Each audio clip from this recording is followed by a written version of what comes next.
Someone has got a brand new puppy. Do you want to find out who? Welcome back to the McCann Dogs podcast. He's looking at me. Yeah. Oh, he's so cute, eh? Seriously. He is very cute. cute. Is he? Yes. Yeah. So we have had some excitement here at McCann's. So exciting. And the podcast because Shannon has brought home a new puppy. Yay! And it's been awesome. Shannon, introduce us. Okay, so my new little Nova Scotia duck tolling retriever puppy that I brought home on the weekend on Saturday is 9 weeks old now. I've had him for a week, and he is my fifth Nova Scotia duck tolling retriever. 5. Yes, I do. You must like the breed. I do. You know, they're growing on me. So actually, I got my first toller in 2001, and I was instantly hooked. Right. So never looked back, never surrendered. You know, my first dog was a Rottweiler, and then I got into the tollers, and that was the path for me. So of course, when I decided to add a new puppy to my life, it needed to be a toller, and I was on a wait list for a toller puppy for about 2 years. I remember that. And yes. Yeah, I was waiting for the female to come into season, waiting, hoping, you know, all those things, and it just didn't work out. That unfortunately, she continued to not come into season, et cetera, et cetera. There was just whatever complications were there. Life can sometimes be complicated. So I at some point, actually it was when Ned was sick, when he had his prostate issue, and I didn't have a dog to work with and train and play with and walk, and you know, it was a very rude awakening that, you know what, it's time to get your eggs in multiple baskets, and this pairing that I was waiting for it seemed like it was bound not to happen. So I ended up rerouting, and there was a really nice pair of breedings that were happening in Quebec, which I'm about 9 hours from Quebec in terms of car travel. And I decided that would be a great route to go. Because and actually closer than your other breeding, too. Yes, absolutely. Absolutely. It would have been out in Vancouver, so it would have been a plane ride again, or a really long bike ride.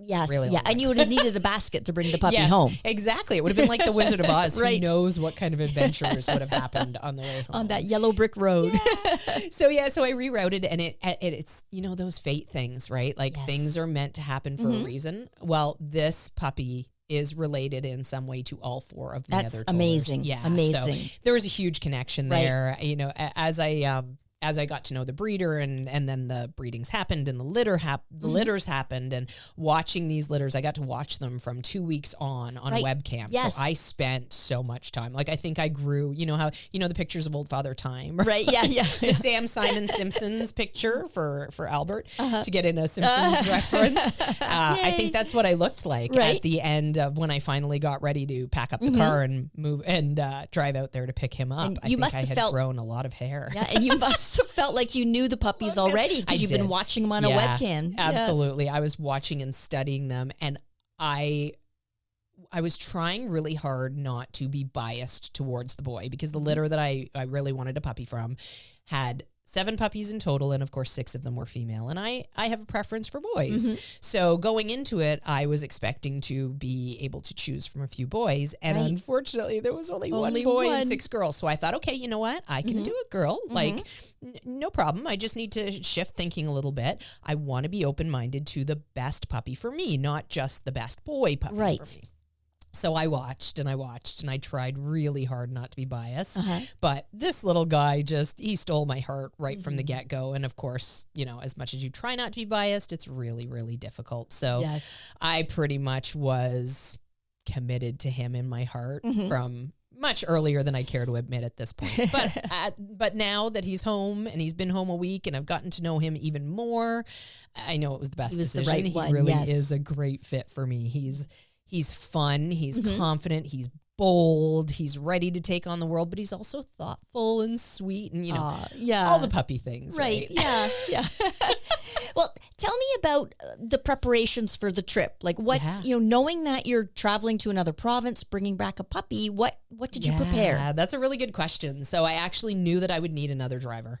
I knew that was very important, especially on a 9-hour drive with a puppy. And I also knew that I didn't want to do it all in one straight shot. So I ended up taking my sister and my nephew came along with me, and he's 10, so he's not like a little kid, but it's a long time in the car for a 10-year-old. It's a long time in the car for an adult. Right. So we had, we booked an Airbnb midway through. So about the Cornwall area was a little bit more than midway through for us. So we booked that Airbnb, so we were able to have sort of a landing spot for both the trip out and the trip back. Okay. And why did you choose Airbnb over a motel? Actually, like, I don't travel a lot outside of the hotel system. Right. So we go to dog shows a lot. You know, we rent hotel space because there's always a host hotel with the dog show. Right, yes. And you get a discount. You don't have to pay as much for the and dog everyone's fees, et cetera. there. Yeah, and all your friends are Yeah. there. So you usually end up in that hotel. So, of course, that's where my brain was. And my sister, who loves to travel, loves to go different places, and has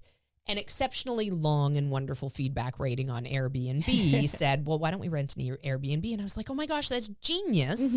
Because, of course, the trip home, it's a little bit stressful to have a puppy in a hotel space. Yes. Because if the puppy is fussy through the night, you know, if he's really out of sorts, he's left everything he knows. So understandably, he might be a little bit vocal.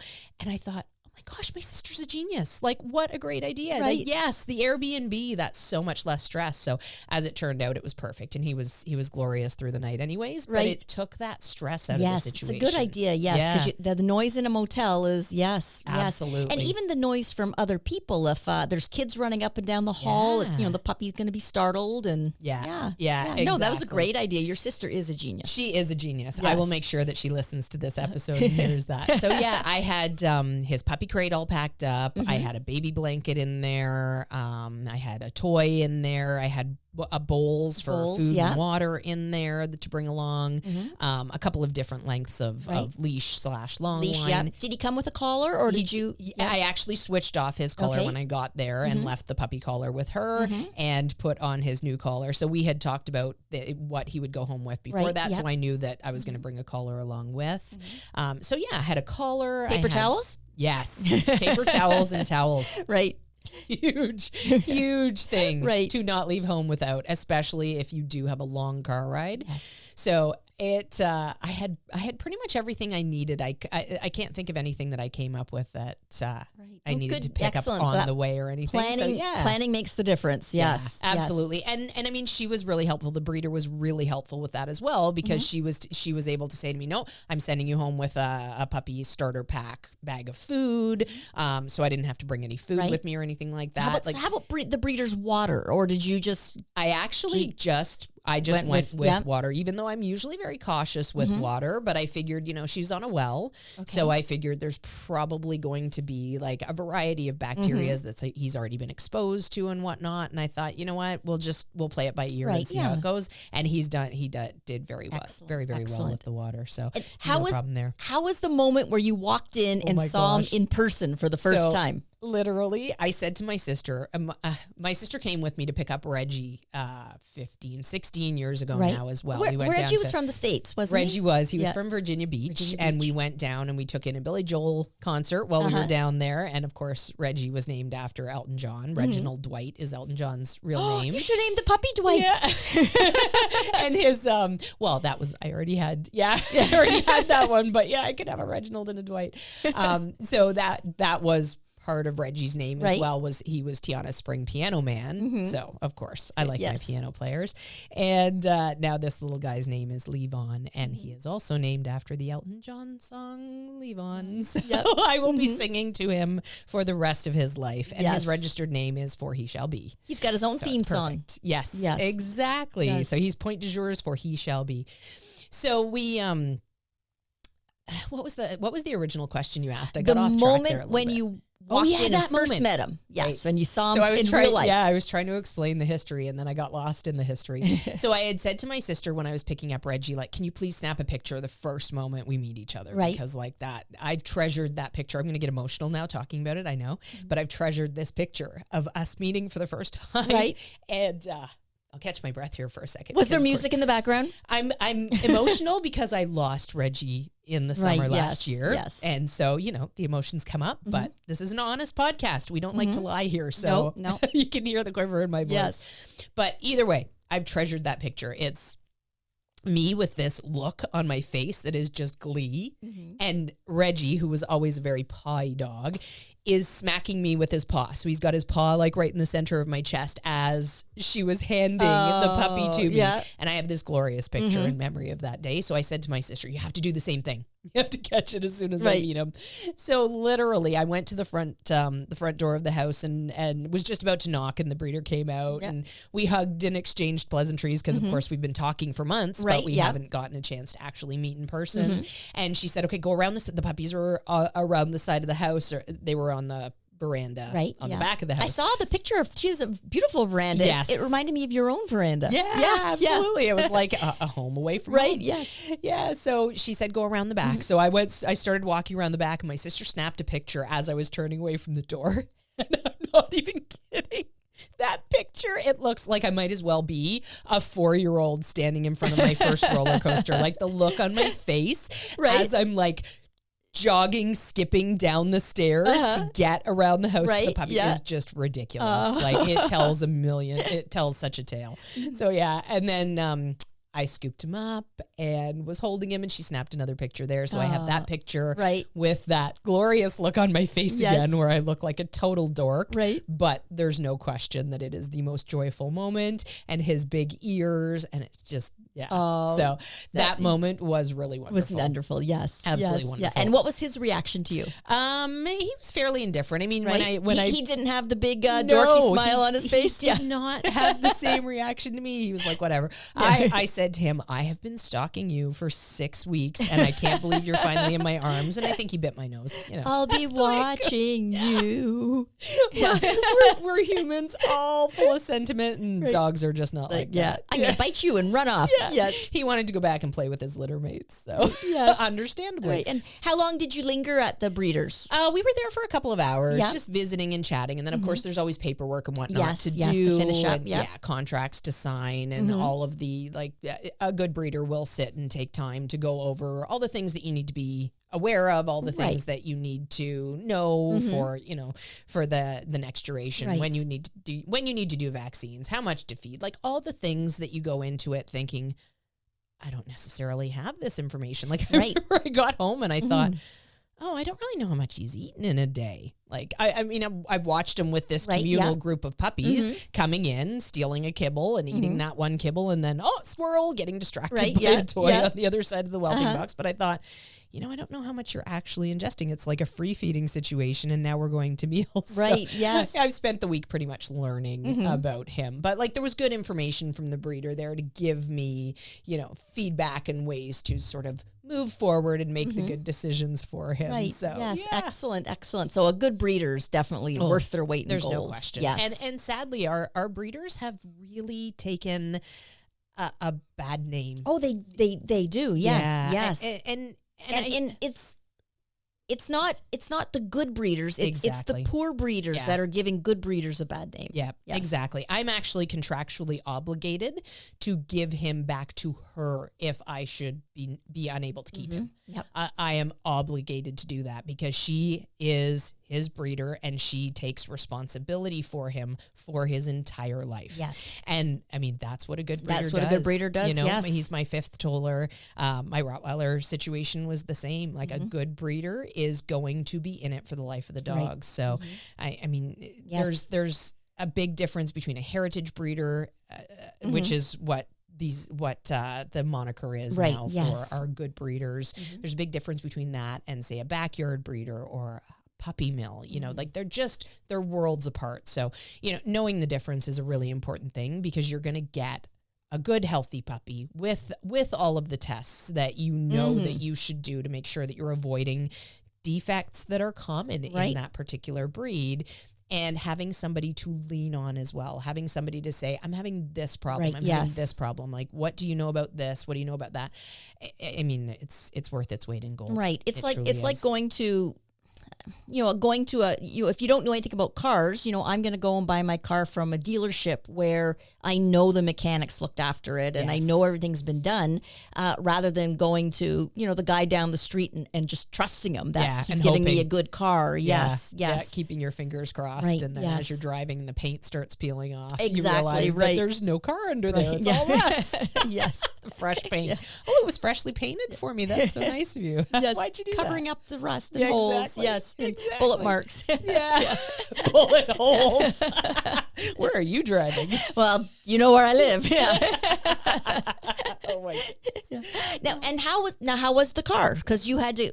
How long a drive did you have the first night to get back? So we did the 3 hours from Quebec to Cornwall on that first night, and then we were at the Airbnb, and he did fabulously. He did really, really well. So, I mean, when we first started out, he hollered like he was being killed as the car started moving. Oh, right. Which I think is maybe a little bit conditioned in him now. I mean, he would have been out for his eye exam. He would have been out for a vet visit. And I think she had them out just for a couple of other random, outings car just trips, to get them used to the car. So he may have conditioned the car starts moving and I scream because he's still doing that now, right? I'll start driving out of my driveway or driving out of a parking lot at McCann's, and he has a little fussy moment before he settles in and relaxes. Now, could it be you're driving? It could be. It very well could be. Except I wasn't driving when we first pulled out. That's true. Yes. Yeah. So when we first pulled out of her place, I think he probably screamed and carried on and was inconsolable. I had him in my arms, and he was just inconsolable for about 5 minutes. Right. And then he settled in and he crashed on my lap because that's a puppy. An 8-week-old puppy, they don't have staying power. They really don't. So this energy that he put into screaming was more than enough exhausting. For him. Yes. And really, that screaming too, it's more tactical than anything. So he's saying, hey, like, where's all the things that I know? Where's my mom? Where's my litter mates? He's calling for them. And of course, nobody's coming. And he's a fairly thoughtful puppy. So he's already started to learn in situations where that screaming or persistence is not paying off. He's already starting to make note of that. So his caterwauling and upsetness at my driving is getting shorter and shorter. Oh, he's having little puppy dream right now. Yeah, sure. He's probably he's dreaming about the car, I think. He might be dreaming about my driving. Oh my gosh. And he did great. How did the first night go? So what first night? The first night was magic. Yes. I truly, truly love that first night with a puppy. It's special. It's hard for sure because you're anxious about what they're going to be like. You're anxious about if you're going to get any sleep. Are they going to rest? Or are they going to go to the bathroom in the middle of the night? Yeah, exactly. And with my puppies on the first night, I don't lock them in the crate right away. I set up a really nice secure spot where I can sleep in with them. And the crate's there as an option. This is what I did in the car with him as well, actually. And I really like how it worked out because I didn't want to shove him in the crate and close the door and then leave him there for hours while we drove. My sister drove the whole way, which was wonderful. I held him on my lap, and then right beside me on the seat was the crate. You were in the back seat then. I was in the back seat. Yep. So basically those were his two options. He could either hang out on my lap with me, and of course I wasn't letting him go and explore the car because that's dangerous, and he's a baby puppy and I need to protect him. So I was holding him on my lap, and if he decided he wanted to leave my lap, he was able to go and walk into the crate. So for example, it would get a little bit hot on my lap, and he would start panting a little bit, and then he'd go off into the crate. I have a wonderful picture of him upside down in the crate in the car, just like flat as a pancake in classic Toller position and just super comfortable in there. So it was really nice because the crate fulfilled that need right away for him. And I set up the same for that first night as well. So the crate was there. He could go in and use it. And I sort of created an enclosure so he couldn't get out of this space with me. And it was just me, the crate, and then the enclosure type thing. And he had his choice between, hanging out with me and going in the crate. So for me, crate training starts usually day two. Yes. That first night, I'm easy on the puppy, and I allow them to have a little bit more freedom because they've just changed everything that they know. Yes. And when I say freedom, I still mean like literally it was probably a 3x3 space that he had with the crate in it and with me on the other side, and then a barrier all behind, so he couldn't get out of there. But did you have to wake up to take him outside? I didn't actually. He slept through that first night beautifully. That's amazing. And he was up and down a little bit. He was moving around, and I had pillows in there so that he could sort of like it could feel like his litter mates because of course he's just spent all this time sleeping in a big puppy pile. Puppy pile. So I thought that'll make him a little bit more comfortable as well. And sometime around 3 a.m., my giant heart grew 8 sizes. Sometime around 3 a.m., he wandered over and stuck his little head right underneath my chin and snuggled right into me. And I was like, that's it.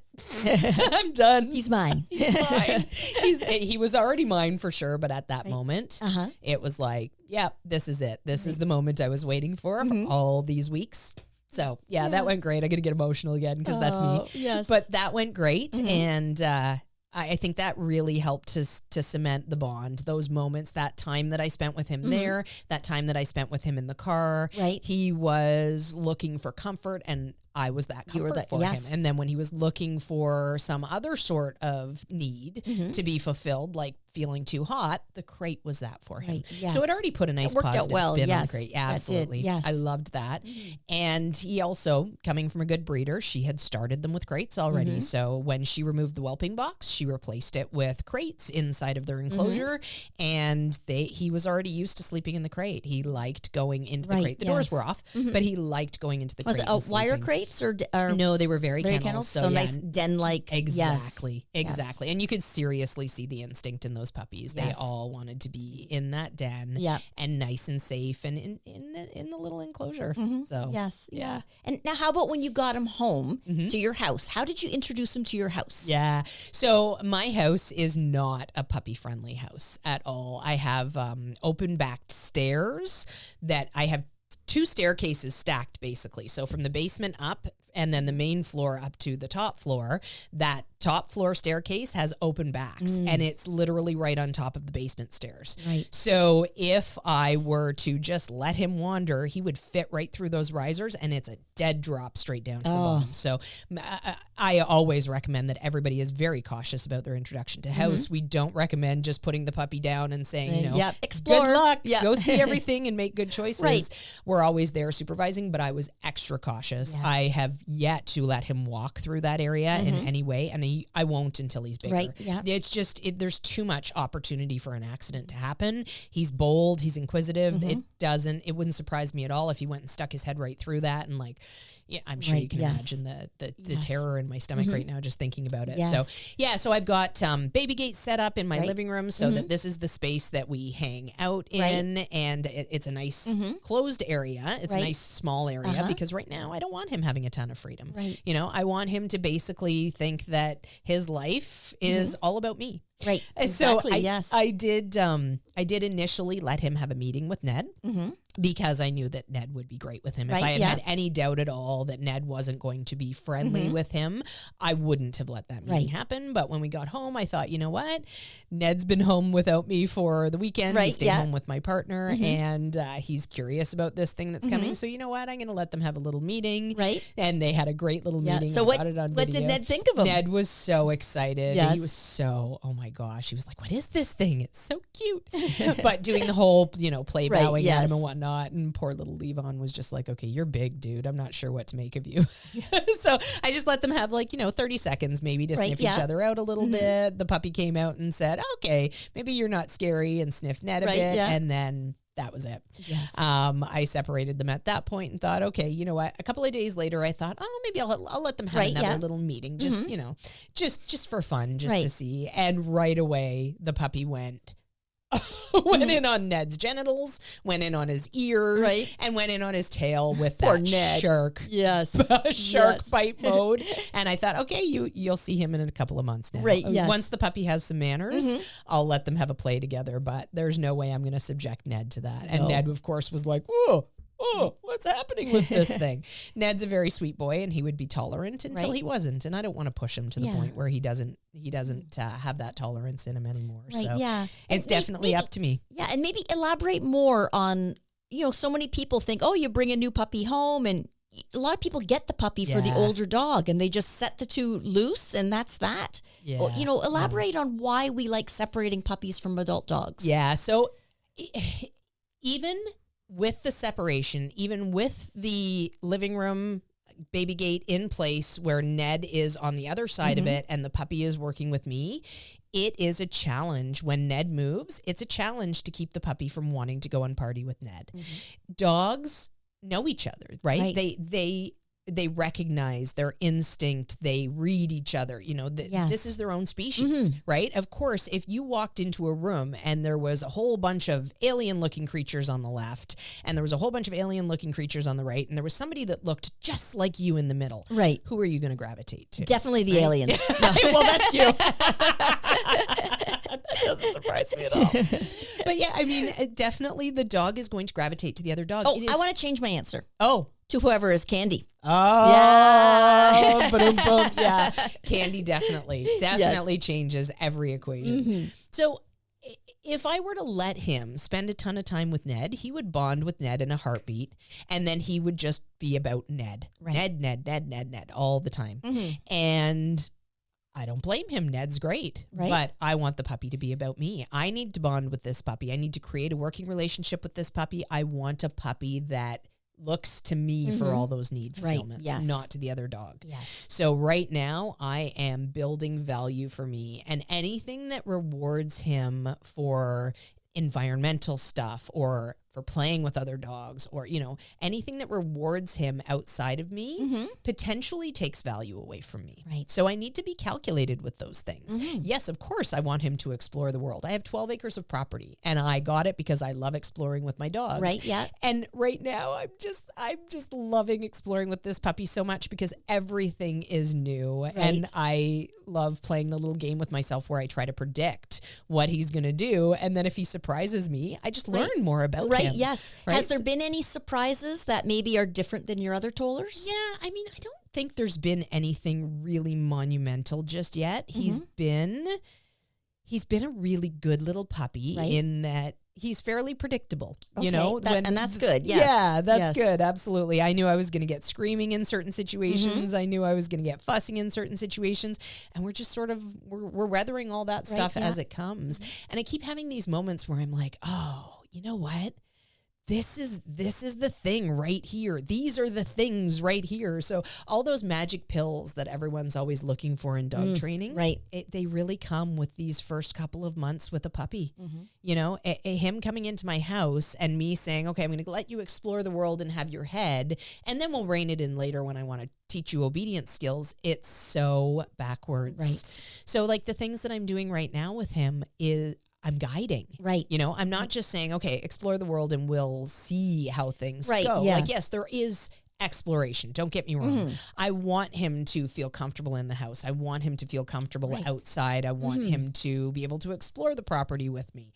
But it's got to be directed, right? I'm not just waiting until he comes and sidles up to me and says, okay, now I'm bored with all the rest of the world. Let's do some, do some playing or something. You know, I might play with him a little bit, and then, okay, I'll take him outside, and now we're out in the yard. I let him pee, and then now I'm going to wander around the yard and let him follow me around a little bit. So, you know, things like that. And how has housebreaking been going? That's always one of the first things you want to get started on. Yeah, absolutely. So the first day he had 2 accidents, and both of them were completely and totally my fault that, you know, I was a little bit loose with where he was in terms of I should have taken him outside for a pee midway through some of the sessions, etc.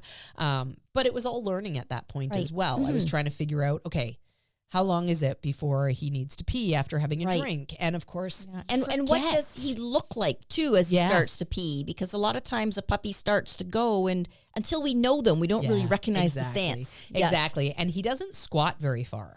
So as a boy, I mean, sometimes you get more of a squat with a boy. I don't remember not having a better squat before, so maybe that's a bit of a surprise. He hardly squats at all. Like he might shrink down maybe a half an inch, and then he starts peeing. So and because he's so short, I'm having to look underneath him right now to see if he's actually peeing, because right now I'm pairing a command so that he'll learn how to go on command. So as he pees, I simply say, hurry up, hurry up, hurry up, until he stops peeing. Hopefully he doesn't hear me right now. Because he's getting pretty good at it. And that word's not to hurry him up. Yeah. Because he doesn't understand that. No. I could condition any word that I wanted. You could say eggplant.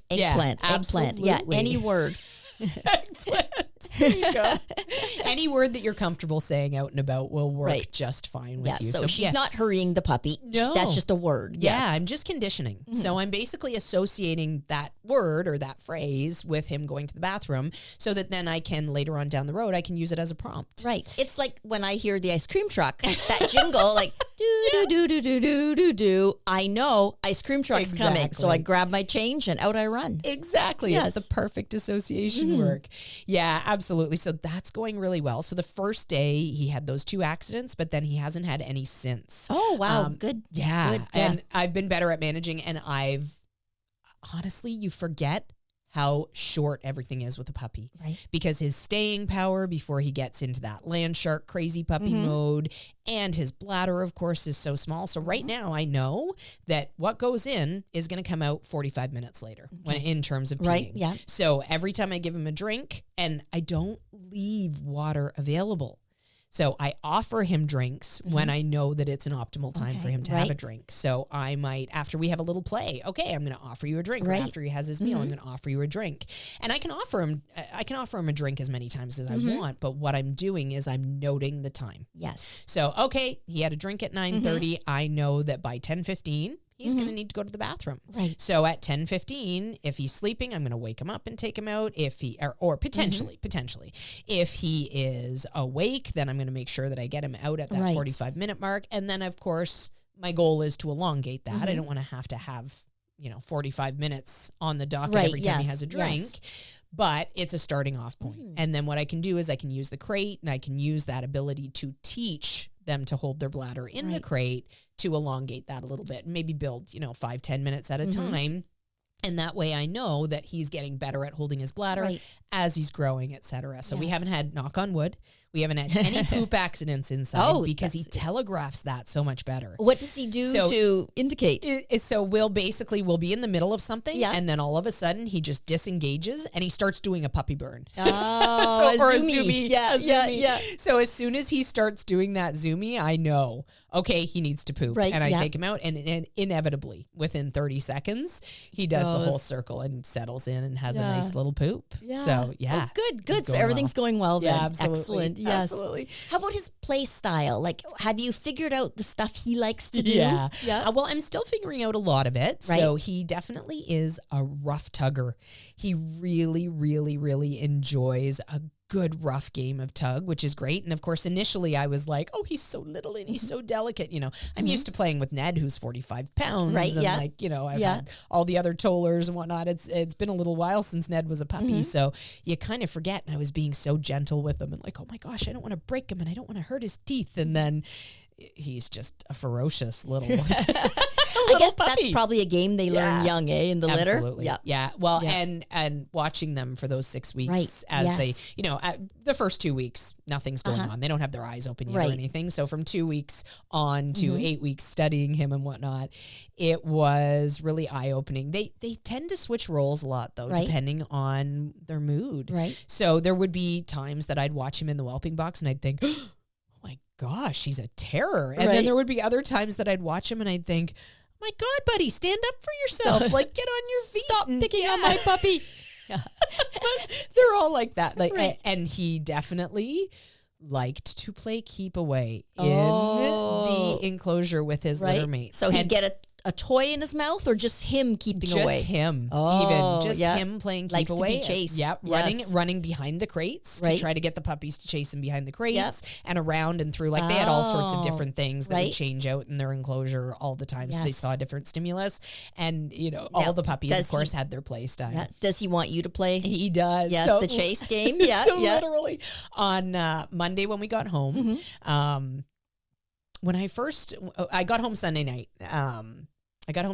and everything was fine. There was no issue on Sunday night. But on Monday when we were out and it was bright out finally again, and I took him outside and I put him down to have a pee and, started waiting for him to pee. He had a quick pee. And then I started sort of wandering around the room and wandering around the yard and encouraging him to follow me. And as soon as he realized he was sort of like, oh, I'm safe. I'm in an enclosed area. Right, yeah. he decided to take off and go run underneath my stairs. I have a deck with some stairs, but it's open. I can get under Did there you and have a reach it. line on him? I did have a line on him. Perfect, Yep, absolutely. I always, you know what? Yeah, this is not my first rodeo. I know that if I don't have a line on, even with an 8-week-old puppy who's probably going to follow pretty close, there's still a chance I might end up chasing. Yeah, or they can outrun you too. Well, and the breeder as well was telling me, like, they've started to learn how long my arms are, and they're starting to recognize they don't want to be picked up anymore. So when I come for them, they're starting to play keep away. So I had already had that little bit of information as well. So I put him down in the yard and he went beelining under the stairs. And I sort of wasn't really thinking about that at the time. And I just thought, oh, he's just going to explore. So I went walking over. And when he saw me, he gave me this side eye. And then he took off to the other side of the stairs. And I thought, here's me standing there dumbfounded. Of course, I should know better. I'm standing there and I think, he did that on purpose. Right? He wants me to chase him. And then I was like, of course he did it on purpose. You just watched him play keep away for 6 weeks. He's trying to invite you to play. Yeah. And you know what? This is how he knows how to invite you to play. It's keep away. These are the moments that people say, oh my gosh, what a brat. But really, he wanted to play with me. He wanted to engage me and play. And it was very innocent on his part. Exactly. That's how he's learned to play. Exactly. So needless to say, I did not feed into the keep away. This is... You didn't climb under the stairs and chase him? Really important advice. Do not ever chase the puppy. Right. Don't ever chase the puppy. Let the puppy chase you. You know, you play keep away with the puppy, but inevitably... the puppy that is being chased is the puppy that is calling the shots. And when they learn how long your arms are, how fast you are, it is really hard to come back from that. So right away I thought, okay, all right, need to think on this. I got to build some value for me because I can't let this keep away thing happen. So already, you know, one day in, I'm coming up with a training plan to make sure that my puppy doesn't get reinforced for running away from me. So I got out some chicken. I thought I need something higher value than kibble to make sure that I'm overriding the joy of playing keep away. So I got out little pieces of chicken breast and we went out in the yard. And of course I had the line on because that's just smart planning. Yes. He's already faster than me. Right. There's no question there. So I started working with a little bit with some lure with the chicken. Of course, he knew nothing. He still knows nothing, but at least now he's learned how to follow food. He'll follow food into positions. He'll follow food with me. He'll check in with me. He knows that when he comes running over to check in with me, he'll often get a reward for that. So he's starting to pick up on the value systems in life, which is great. And right away, I started working on little lures away from the stairs and just making it really valuable to chase me in the yard. I brought a toy out. We did some running and some tugging with that. So we started to flip the script a little bit. Because he is totally innocent in thinking that, he doesn't know that was wrong. Absolutely. No. So what I need to do is I need to give him other systems to invite play. So now already, I mean, it's Friday today when we're recording. That was Monday.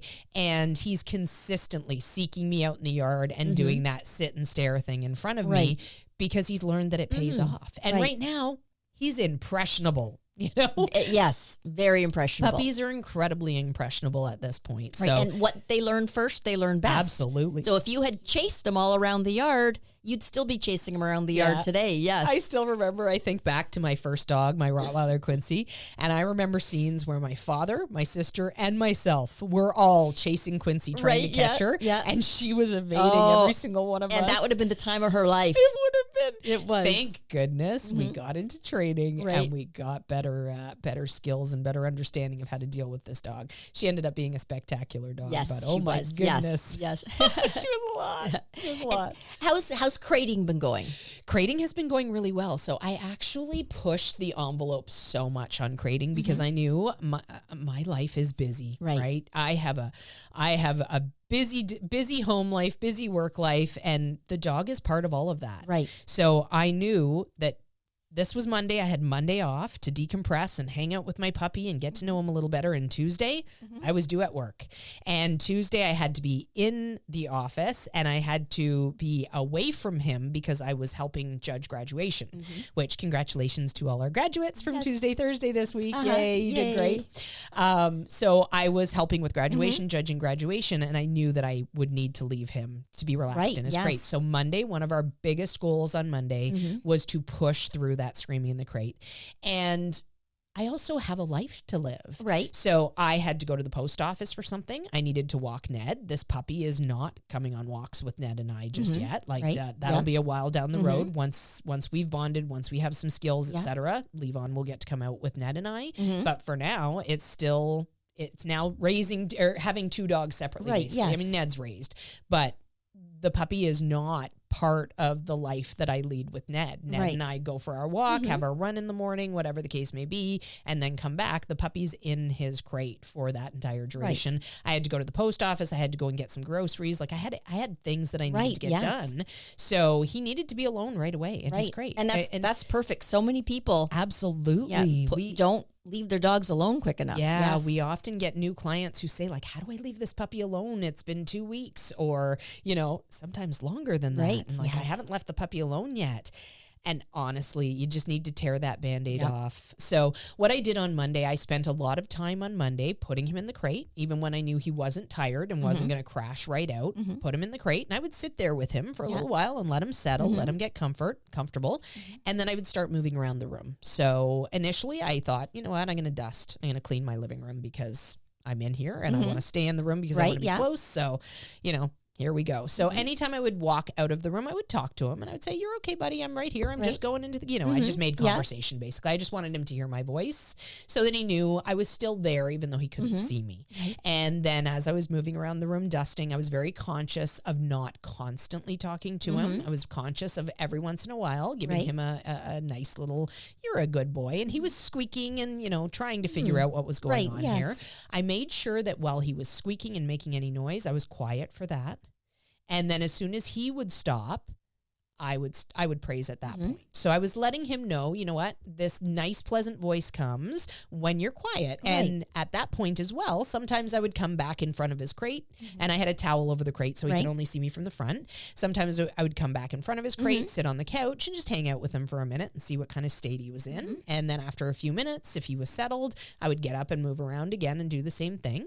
And then I started leaving the room a little bit too. And he did scream. Okay. So I left the room and he started screaming and I waited until he was quiet. Right. And then as soon as he was quiet for a second, it was fairly short-lived in that initial scream attempt. Right. As soon as he was quiet, I popped back around the corner and I praised him and I said, "Oh, you're so smart. Look at that. As soon as you're quiet, I reappear." Right. Yes. And then I went about my business again. I didn't want to stay there and focus entirely on him because I didn't want him thinking that, I'm always going to be there. But I continued that throughout the day. And, eventually with the first time he stopped screaming and went to sleep and then that opportunity was over. But there was about 6 different opportunities throughout the day for me to do that where he was awake and aware enough that I knew that he would be paying attention. And by the 6th time, I barely got any screaming when I put him in the crate to start with. He was like, okay, you know what? I know what this is. Right. I know she's coming back. I know that I'm not going to be alone forever. I mean, he really did get him the rehearsal that he needed to then go into Tuesday. And he was able to, of course, I didn't just throw him in the crate and leave him and go and do graduation. I made sure that all his needs were met and he was tired. So he was likely to sleep through that and put him in the crate. And I actually left the, McCann Dog's music channel on my computer, which was right beside his crate and my desk at work. And he slept beautifully. I didn't hear a peep from him. Other than the startup in the car now, he's pretty much content in the crate. Good. And overnight he sleeps well?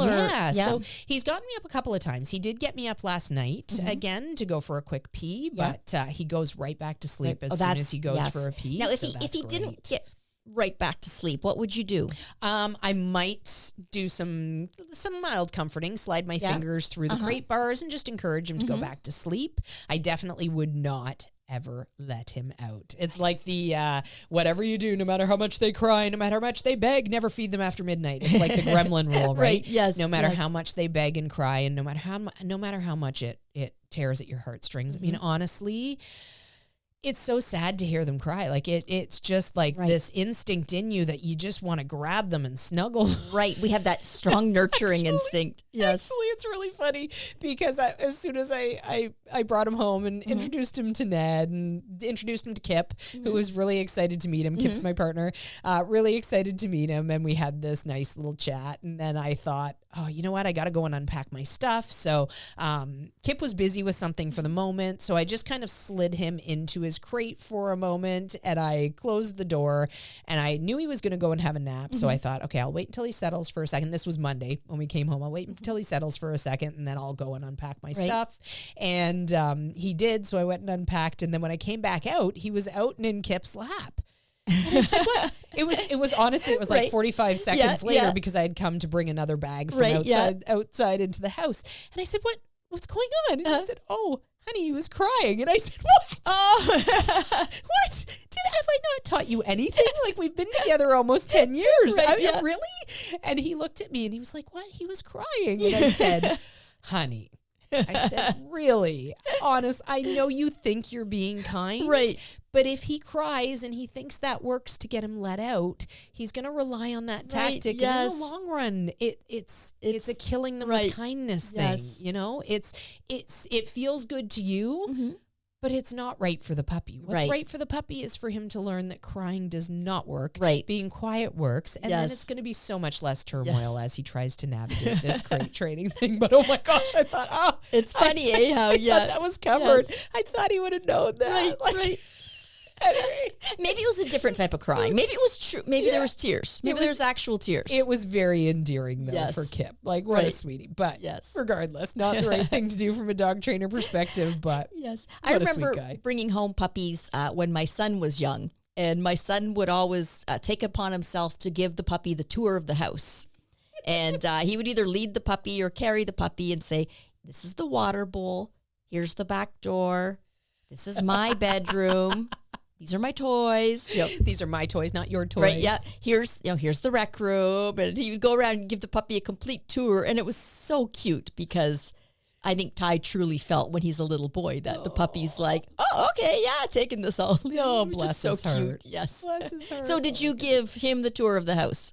I gave him the tour of the living room and the backyard so far, and the bedroom so far. So the first night I slept on the couch with him on the raised table in front of me. Right. And then the second night I was gonna go and sleep in my bedroom with him, but I had taken the sheets and whatnot off my bed and put them in the laundry, and they were in the dryer. And when I got to like 9:30 at night, and I realized that I hadn't made my bed You yet. were up late, 9:30. I know, isn't that crazy? I'm usually in bed very early. But once I had once I had gotten to that point and I realized I hadn't made my bed, I thought, I guess I'm sleeping on the couch for another night because I don't have it in me to make my bed right now. Yes. So I slept on the couch for 2 nights with him on the table there, and now we've moved into the bedroom. So now he's on the crate, which is the end table basically beside the bed, and he's got a visual on me, and I started to remove him. You saw where he was at my desk. He was a little bit more behind me now. Originally, I had him right beside me so that literally as soon as he opened his eyes, he could see me there. And now I'm starting to remove him a little bit from that as well. So all within this first week, I'm starting to teach him very incremental bits of independence. Right. Yep. Because I want him to be comfortable in that independence, right? Yep. A lot of times people will stay for months with their puppy without leaving them.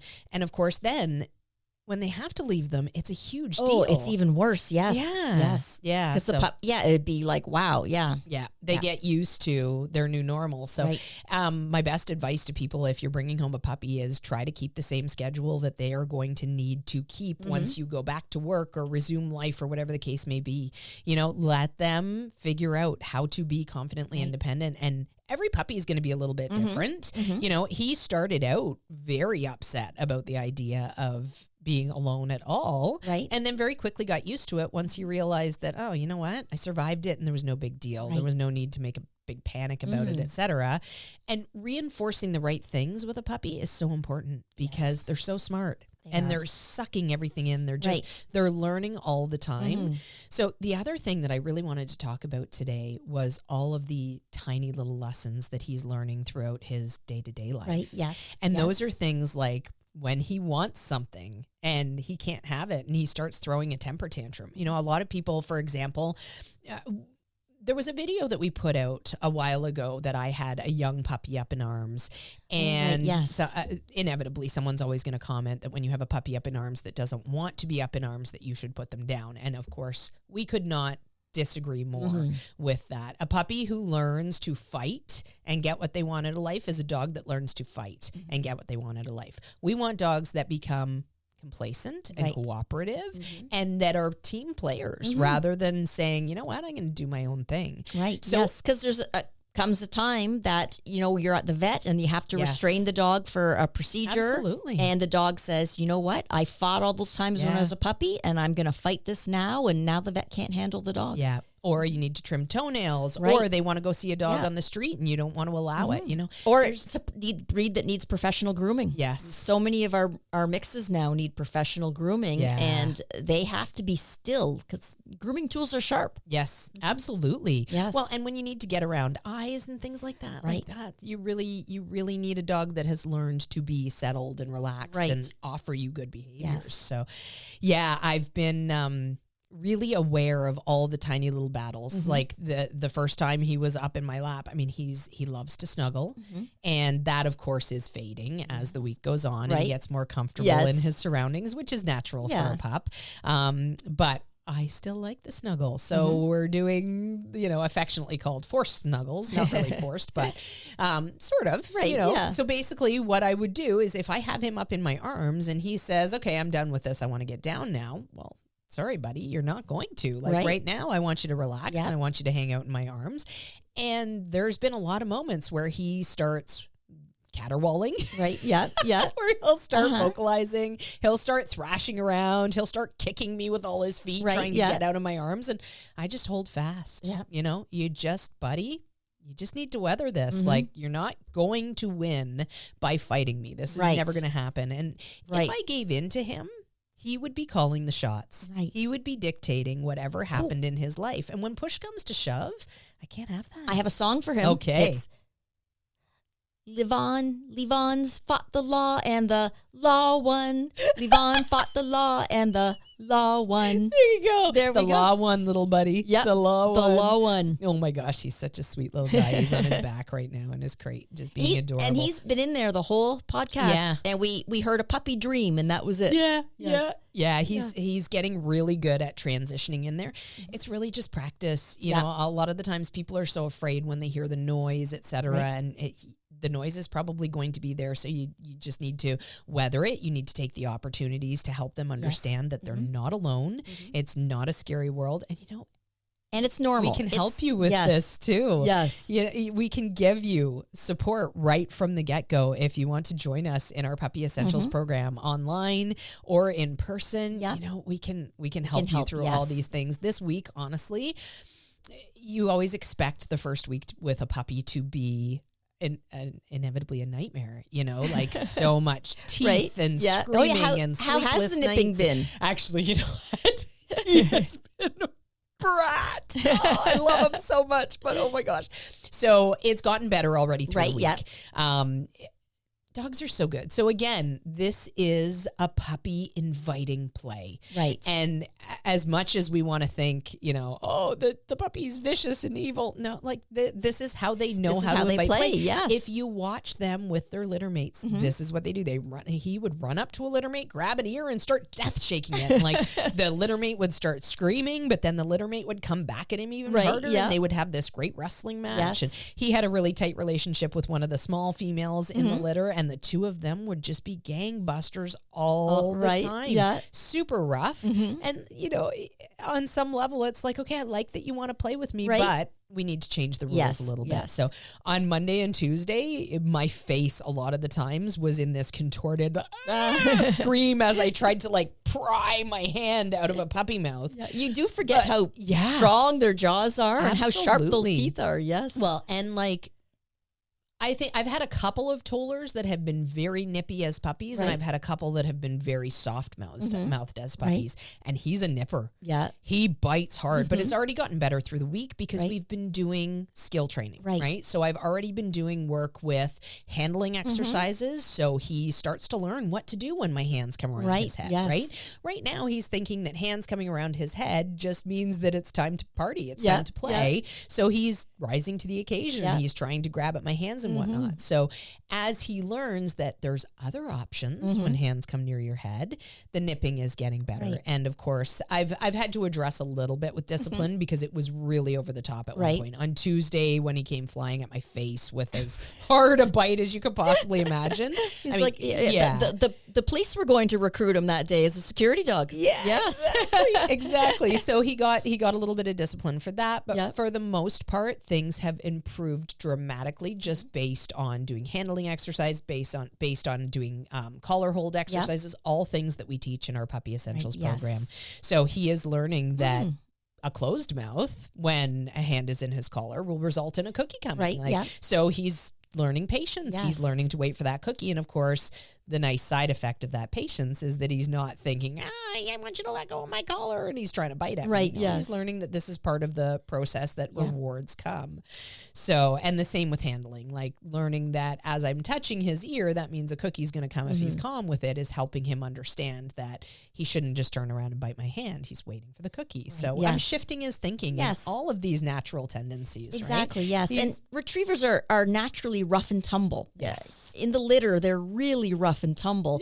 Whereas I remember watching the litter of Salukis when I had Cowboy, they're not as rough and tumble. They're a little bit more demure and different in their play style than a retriever puppy. Yeah, I bet. Yes. I bet nothing was as bad as my Rottweiler, though. Oh my goodness. If you are considering one of the breeds that is known for biting, be ready with a game plan for the nipping for sure, because it is a force to reckon with. Right, yes. I don't think people realize the pressure per square inch dogs have in a bite. And it's actually very interesting to Google your breed's pressure per square inch that they can put down in a bite. It's they are powerful animals. Right, yes. Absolutely powerful. You know, being nipped by a Rottweiler is far different than being nipped by a Cocker Spaniel. Yes. Just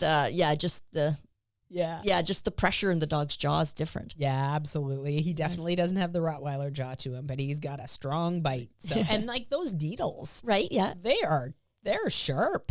Those little needle teeth. Yeah. So, yeah, lots of improvement with the nipping, with proactive measures, of course. And he is learning. He's also learning things like taking food gently. So that's helping to reinforce that, you know, you don't use your teeth on human skin. Yes. All of these lessons. Right. He's picking them up like just a gem. He's a smart little guy. Has he had a bath yet? He has not, and he actually does need one because he smells like puppy pee. Puppies always smell like pee. Oh, to puppy. Yeah. Yes. I'll probably tackle that this weekend. I did trim his toenails already because he needed that done. She was doing them once a week already on cycle. Oh, good. And so he was really good for it. Of course, I just used distraction, and I use human toenail clippers when they're this. When they're this their nails age. are so tiny. I find them to be really, really handy, and then I worry about actual dog clippers once they're a little bit older. Yeah. But yeah, he's been really good for that. So lots of actually I used a little bit of fun technique.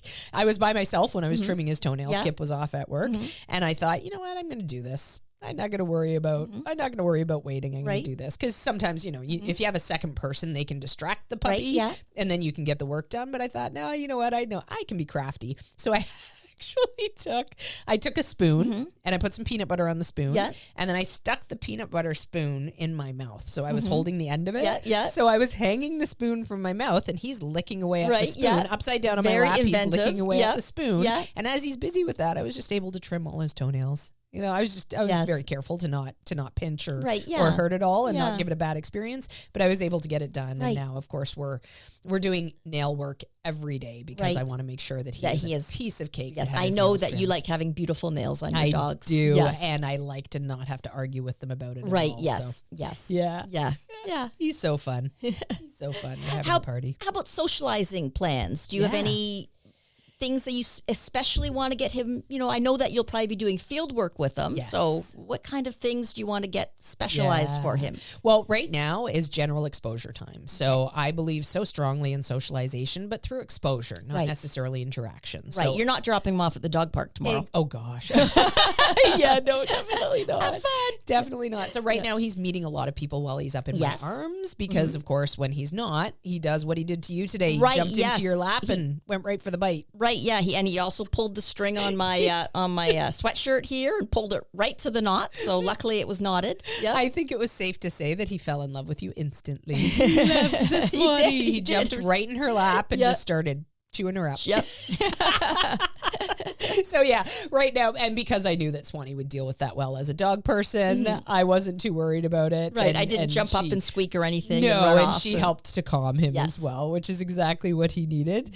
But if I was working with a person that maybe wasn't as much of a dog person, that was probably like this afternoon, I'm going to an appointment and I'm bringing him with me, and he'll be meeting everybody up in arms because chances are they're not going to have the same instinct. Right.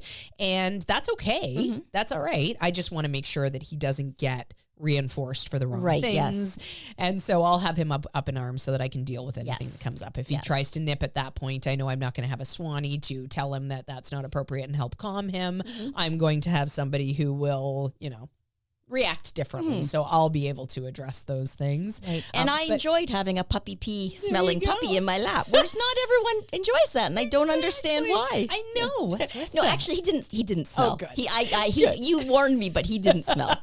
He smells beautiful. I feel like all puppies just have that puppy pee smell. Yeah. At any rate. Yeah. But He's got that hair coming off of his penis. Right. Yes. That traps the pee. Yes. Yeah. We were noticing that this morning. Yes. Yeah. So right now, I mean, he's getting to see new stuff every day. The day that I was home, I made sure that we went into the shop, and of course, he went into the shop and he was like, "Ooh, look at that, a tractor. Right. Ooh, look at that, a roll of this," and started ripping plastic off this, that, and the other. Very bold, very, very, very brave little puppy. I just adore him. He's so fun. And I'm sure with all your great cooking skills, he's hearing all the pots and pans and clatter of cooking. Yeah, he pretty much hears the food delivery service, the cellophane come off the package. And the microwave beep. Actually, I don't own a microwave, but I do put it in the oven for 15 minutes. So just exposing him. So then he got to come to work, and of course he's meeting 8 million people at work. Yes. One of the benefits at working at McCann Dog Trainers. Exactly. Yes. So plans for this weekend, I'm going to make sure that I get into town at least once, if that not would a be couple good of for him. times. Yeah. Yep. And just let him observe stuff. Yes. I might hang out outside of the Sobeys, for example, and off to the Sobeys side. Our grocery store. Off to the side, and I can work on a little bit of luring with him, things like that, or I can just hold him up in arms and let him watch the traffic. And people are going to come over and, oh my gosh, look at the cute little puppy. Yes. So he'll get to Is see he for people. sale? That's what they'll say. Is he for sale? Yes, he is for sale for $1 million. No, not even $1 million. Even for $1 million. $1 million isn't much money anymore. It's true. It's not. It's not. It's not. No, there's no selling him. He's a keeper. He's a keeper. Yes. I adore him. Yeah. But yeah, so out and about, I might throw some little puppy bumpers for him this weekend. Okay, like really short. Right. Really short on the property. That's the other thing. We're all over the property already. Like people will often, we talk about the white room.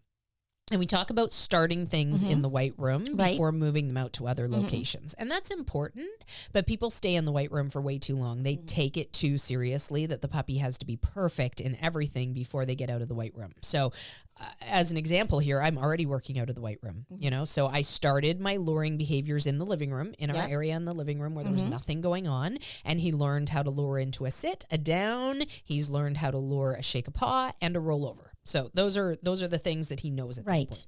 Well, that he knows how to do. Yes. So those are things that I'm doing outside in the yard as well, and outside on the rest of the property, outside of the yard. Right. I'm already doing all of these things. Right.